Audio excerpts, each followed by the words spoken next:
नमो भगवते वासुदेवाय नमो नमः। अथर्ववेद की शाखाएं और पुराणों के लक्षण।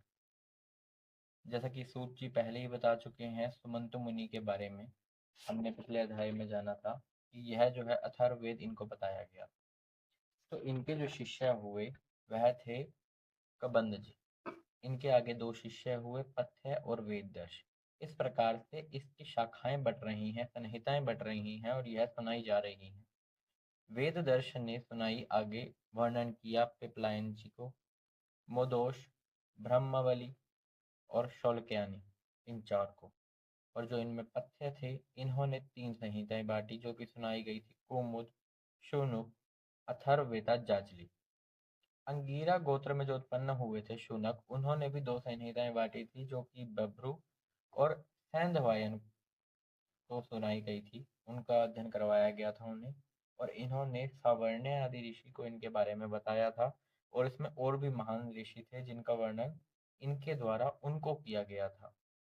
अब पुराणों के जो सबसे श्रेष्ठ आचार्य हैं उनको सुनो, उनके नाम सुनो। यह 6 आचार्य सबसे श्रेष्ठ माने गए हैं। त्रयारुणि, कश्यप, सावर्णी, अकृतवर्ण, वैशम्यपायन और हारित जी, यह पुराणों के 6 सबसे श्रेष्ठ आचार्य हैं। वैसे पुराणों के लक्षणों की यदि बात की जाए तो 10 लक्षण भी बताए जाते हैं और 5 लक्षण भी बताए जाते हैं। तो दोनों अपनी अपनी जगह सही है, युक्ति संगत है। कारण यह है क्योंकि कुछ छोटे पुराणों की बात हो रही है, कुछ बड़े पुराणों की बात हो रही है। हमारे लिए सारे ही बड़े हैं। वह जो 10 लक्षण है वह यह है: सर्ग, विसर्ग, वृत्ति, रक्षा, मनवंतर, वंश, वंशानुरचित, संस्था, हेतु और अपार्श्य।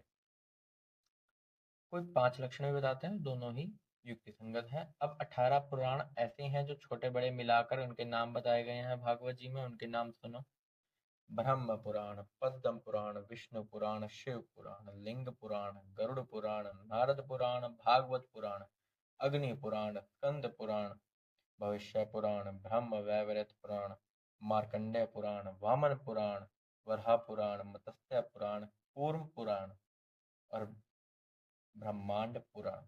तो यह 18 पुराण, यह जो ऋषि बताए गए इससे पिछले अध्याय में, इस अध्याय में जो यह वेदों की शाखा बांटी गई, जो इनको पढ़ता है, जो इनको ध्यान पूर्वक सुनता है, यहाँ तक कि यह जो ऋषि हैं ये आम ऋषि नहीं है, ये कहीं ना कहीं स्वयं भगवान ही कहे गए हैं।